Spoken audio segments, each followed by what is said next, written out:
माँ का श्राद्ध, एक भावुक कथा। बचपन से हम सुनते आते हैं कि माँ बाप के चरणों में स्वर्ग होता है। उनकी सेवा से बड़ा कोई धर्म नहीं और कोई बड़ा पुण्य नहीं। लेकिन न जाने क्यों बड़े होते ही हम ये सब भूल जाते हैं। इस भावुक कहानी को पढ़कर शायद कुछ लोगों को वो सारी बातें याद आ जाएगी।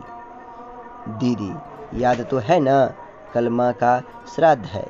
हमने बड़ी पूजा रखी है उनके आत्मा की शांति के लिए, इसलिए आपको परिवार के साथ ही आना है। रूही अपनी ननद कोमल को फोन पर कहती है। तभी कोमल उसकी भाभी को बोली, मैं नहीं आ सकती, आपको तो पता ही है ना, उनको छुट्टी नहीं मिलेगी। अरे दीदी, ऐसे कैसे? माँ के जमाई और बेटी उनके श्राद्ध में नहीं आएंगे तो उनको शांति कैसे मिलेगी? इसलिए आपको आना ही पड़ेगा। बाकी मुझे कुछ भी नहीं पता। इतना बोलकर रूही ने फोन रख दिया। इधर कोमल पुरानी यादों में खो गई। जब उसके पापा की मृत्यु हो गई थी तभी कोमल अपने मायके गई हुई थी। कोमल को माँ बोली, बेटा तुम्हारे पापा मुझे छोड़कर अकेले ही चले गए, पता नहीं अब किसके आधार पर छोड़ कर गए। माँ कोमल के गले लगकर रो रही थी।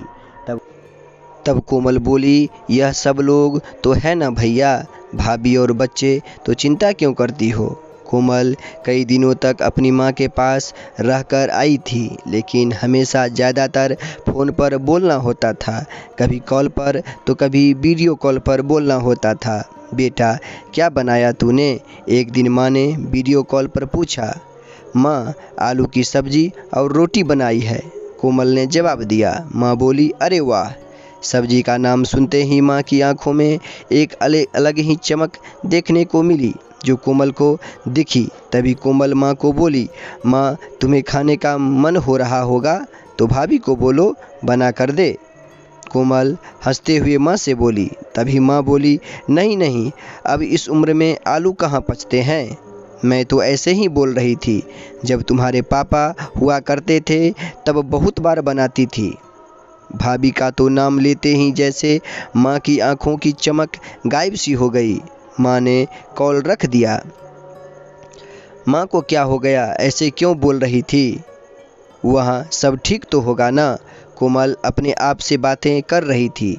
ऐसे बहुत बार खाने की बातों पर बातचीत होने पर माँ की आंखों का भाव बदल जाता था, लेकिन ऐसा क्यों होता था वो समझ नहीं पाई।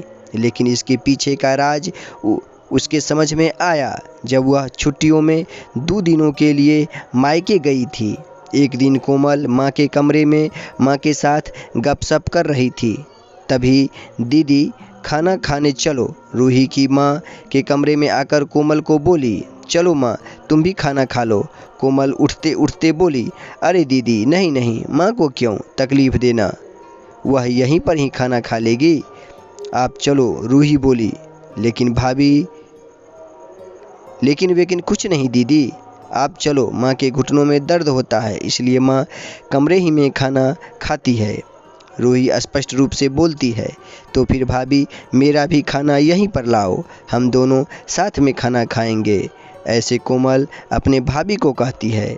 इस पर रूही कुछ नहीं बोल पाई, लेकिन कोमल को साफ तरीके से समझ में आ गया कि रूही को यह सब पसंद नहीं आया।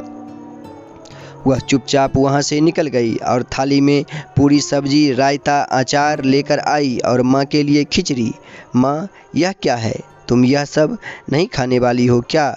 कोमल माँ को बोली। उतने में रूही बोली, अरे दीदी, माँ को यह सब हजम होता ही नहीं, इसलिए मैं उनको खिचड़ी और दाल ही देती हूँ। इतना बोलकर रूही वहाँ से निकल गई। माँ ने अपनी प्लेट उठाई पर माँ का ध्यान कोमल की प्लेट पर ही था। यह देख कोमल शून्य सी पड़ गई। उसने माँ के मुंह में एक पूरी का निवाला डाला, लेकिन माँ ने मना कर दिया। तब कोमल ने अपनी माँ की आंखों में वही भाव देखा था जो वीडियो कॉल पर देखा था।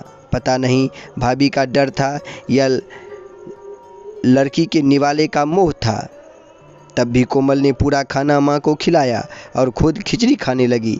2 दिन कोमल वहीं पर थी और कोमल माँ को उसकी प्लेट का खाना खिलाती और खुद खिचड़ी खाती। ऐसे 2 दिनों तक चला। माँ के बहुत मना करने के बाद भी कोमल मात्र जिद में माँ को खाना खिलाती थी। वह बोली, भैया मैं कुछ दिनों के लिए माँ को अपने घर ले जाती हूँ। घर जाने से पहले कोमल ने अपने भाई तन्मय को पूछा। वह बोला, क्या तुम्हारा दिमाग खराब हो गया है? लोग क्या कहेंगे? बेटा माँ को तकलीफ़ देता होगा, इसलिए माँ अपनी बेटी के घर रहती है। तन्मय गुस्से में बोला, अरे बाबा सही तो बोल रहा है, वह माँ बेटी के घर जाती है क्या भला? तू आराम से जा अपने घर, मेरी चिंता मत कर, मैं यहाँ खुश हूँ। बेटे की बातें सुनकर माँ बोली। कोमल ने बहुत जिद की लेकिन माँ बेबस थी। कोमल उदास मन से अपने घर वापस आई। कुछ दिनों बाद खबर आई कि माँ अब नहीं रही। इस खबर ने सब कुछ खत्म कर दिया था। कोमल को पता था कि माँ कितनी तकलीफ से गुजर रही, लेकिन माँ को दूसरा लड़का नहीं था बल्कि एक लड़की थी, इसलिए वह कुछ नहीं कर सकती थी। कोमल अकेले ही माँ के श्राद्ध में आई। आज माँ के श्राद्ध में 56 तरह के भोग बनाए गए। सब लोग मज़े से खा रहे थे। लोगों ने रूही और तन्मय की वाहवाही करने में कोई कसर नहीं छोड़ी। दुनिया में सबसे अच्छा बेटा और सबसे अच्छी बहू कह रहे थे उन्हें। माँ के गुजर जाने के बाद इतना विचार कर रहे हैं तो माँ जिंदा थी तब कितनी सेवा की होगी दोनों ने। कोमल दुखी होकर माँ की तस्वीर की तरफ देख रही थी। तभी दीदी चलो आप भी खाना खा लीजिए, रूही कोमल को बोली, जो माँ के रूम में माँ की तस्वीर सीने से लगाकर रो रही थी। वह बोली, नहीं भाभी मुझे नहीं खाना। लेकिन क्यों? आप नहीं खाना खाओगे तो माँ की आत्मा को शांति कैसे मिलेगी? रूही कोमल को बोली, भाभी जिस खाने के लिए मेरी माँ जब जिंदा थी तब तरसती थी, उसे मरने के बाद दे रही हो तो वो कैसे तृप्त होगी? सोच कर देखो एक बार। आज आपने पकवानों का ढेर लगाया है। माँ जिंदा थी तब आपने उनकी मनपसंद खाने के 2 निवाले खिलाए होते तो माँ वैसे भी तृप्त हो चुकी होती। वही माँ का असल में श्राद्ध कहलाता। यह जो भी हो रहा है वह सिर्फ एक दिखावा है। इसकी वजह से माँ कैसे तृप्त हो पाएगी? और जो घर से मेरी माँ अतृप्त होकर चली गई, वह घर से मैं कैसे खाना खा सकती हूँ भला? कोमल चीरकर रूही से बोली। तभी वहाँ पर तन्मय भी आ गया। भगवान की लाठी में आवाज़ नहीं होती है भैया भाभी, वो जब भी किसी पर पड़ती है ना तब जख्म बहुत गहराई तक और न भरने वाली होती है। आप भी 2 बच्चों के माता पिता हो, लेकिन मैं भगवान से दुआ जरूर करूंगी कि आप जब तक जिंदा हो तब तक आपको अतृप्त न रखें। माँ ने तो अपना वनवास भोगकर कहीं नया जन्म लिया होगा, लेकिन आपकी ज़िंदगी बहुत बड़ी है। कोमल यह सब बोलकर माँ की तस्वीर लेकर चली गई। पीछे रूही और तन्मय की गर्दन शर्म से झुक गई। दोस्तों, माँ बाप जिंदा है तब तक उनकी सेवा करना, उनकी हर इच्छा पूरी करना, वही उनका असली श्राद्ध होता है। उनकी मृत्यु के बाद कितने भी 56 भोग बनाए सब व्यर्थ है।